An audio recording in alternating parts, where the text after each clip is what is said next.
warahmatullahi wabarakatuh. Berjumpa kembali bersama saya Nur Saadia, mahasiswi PGMI STAI Al-Falah Banjarbaru. Nah, pada kali ini video yang saya buat untuk memenuhi tugas final tes dari Ibu Hayatul Mursida MPD selaku dosen pengampu pada mata kuliah Bahasa Indonesia.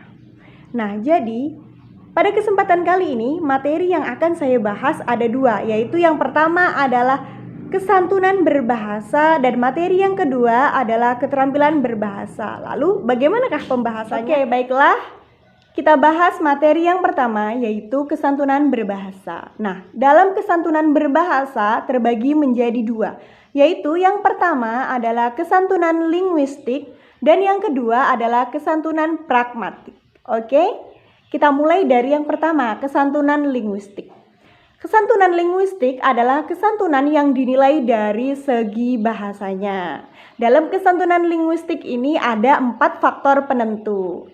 Apa sajakah faktor penentu itu? Nah, yang pertama adalah panjang dan pendeknya sebuah tuturan. Jadi semakin panjang sebuah tuturan maka semakin santun.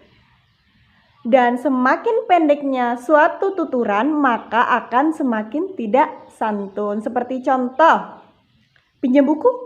Nah, tentu akan terdengar berbeda dengan kalimat yang lebih panjang seperti, bolehkah saya meminjam bukumu? Nah, tentu saja akan terdengar lebih santun yang tuturannya lebih panjang. Kemudian yang kedua adalah faktor urutan. Nah, faktor urutan ini juga mempengaruhi dalam kesantunan kita. Seperti halnya ketika kalimat perintah diletakkan di awal, maka akan terdengar atau terkesan kurang santun. Sedangkan kalimat perintah yang diletakkan di akhir, maka akan terdengar lebih santun. Seperti contoh, segera buang sampah ini karena kita akan mengadakan rapat.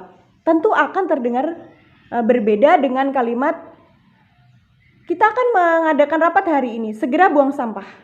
Nah, tentunya dengan urutan yang seperti ini akan terdengar lebih santun. Kemudian faktor yang ketiga adalah intonasi dan isyarat-isyarat kinesik. Nah, intonasi di sini juga sangat mempengaruhi kesantunan kita, seperti tinggi rendahnya intonasi, menekan atau tidaknya intonasi, pastinya juga akan mempengaruhi kesantunan kita, ya.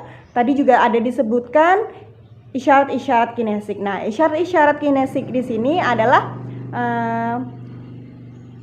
mimik wajah kita, bahasa tubuh kita, dan ekspresi kita ketika menyampaikan sebuah tuturan juga mempengaruhi dalam kesantunan kita. Oke. Dan yang keempat adalah faktor penentunya, yaitu pemakaian ungkapan penanda kesantunan seperti kata tolong, mohon, maaf, bolehkah, dan lain sebagainya. Dan berbahasa yang kedua yaitu kesantunan pragmatik. Kesantunan pragmatik adalah kesantunan yang dinilai dari segi maknanya atau makna dari sebuah tuturan. Nah, kita akan membahas kesantunan pragmatik kalimat perintah. Nah, inilah yang menarik. Jadi, kesantunan pragmatik kalimat perintah dituturkan melalui kalimat pernyataan atau kalimat pertanyaan. Nah, isinya sebenarnya adalah kita memerintahkan kepada orang lain, namun kita kemas secantik mungkin, sebaik mungkin, dan sesantun mungkin dengan menggunakan kalimat deskriptif atau kalimat pernyataan dan juga kalimat pertanyaan yang biasa disebut dengan kalimat interrogatif. Nah, seperti contoh, saya ingin memerintahkan kepada murid-murid saya, ya. Namun saya kemas secantik mungkin, sesantun mungkin menggunakan kalimat pernyataan atau kalimat deskriptif. Contohnya seperti ini. Papan tulis ini kotor sekali.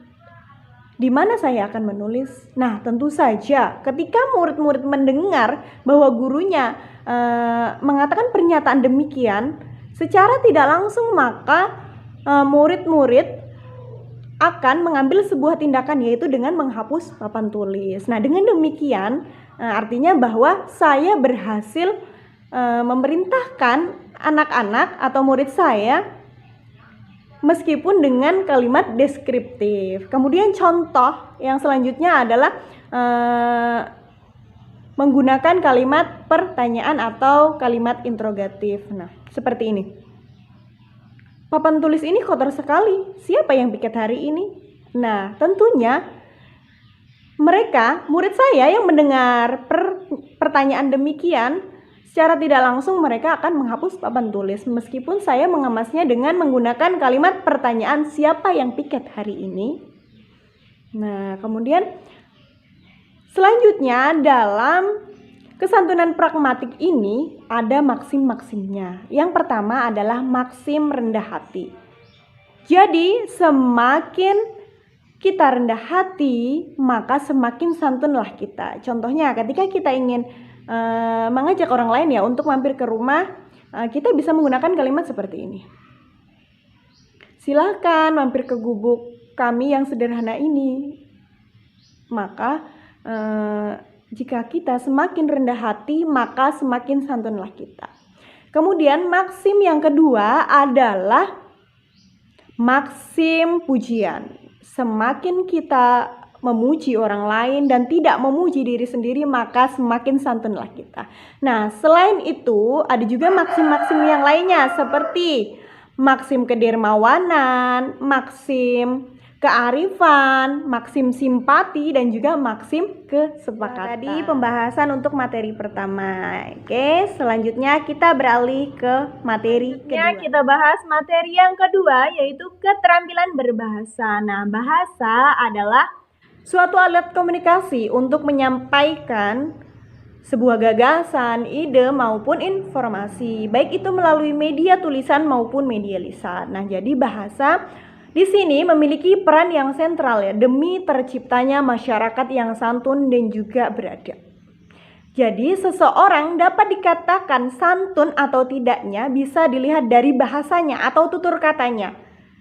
Kemudian dari intonasinya atau nada bicaranya dan juga makna yang disampaikan. Nah, perlu kita ketahui bersama bahwa dalam keterampilan berbahasa ada 4 aspek, yaitu yang pertama adalah keterampilan menyimak, yang kedua adalah keterampilan berbicara, yang ketiga keterampilan menulis, dan yang keempat adalah keterampilan membaca. Oke, yang pertama adalah keterampilan menyimak. Nah, menyimak ini adalah kegiatan yang paling dasar.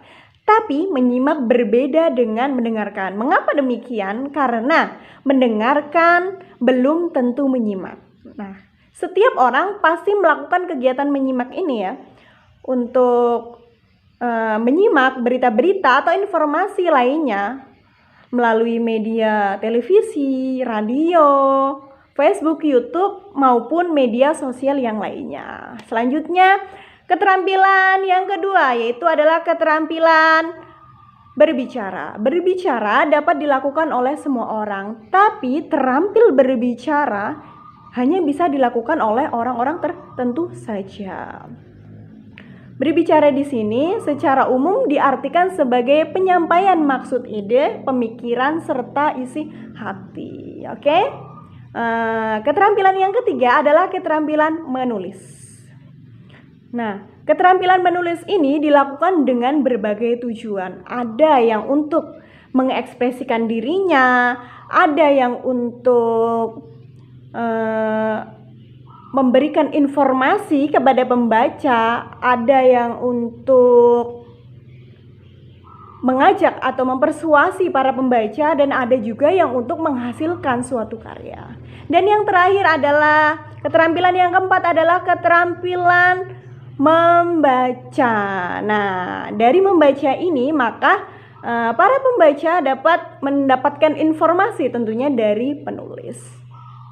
Keterampilan membaca ini dilakukan ya untuk berbagai tujuan. Ada yang hanya sekedar untuk hiburan semata, ada yang untuk mengisi waktu luangnya saja, dan ada juga yang memang benar-benar ingin mendapatkan informasi yang dia butuhkan. Nah, tapi perlu diingat bahwa bisa membaca dan terampil membaca itu berbeda. Nah, itulah tadi pembahasan dari saya mengenai materi pertama dan yang kedua.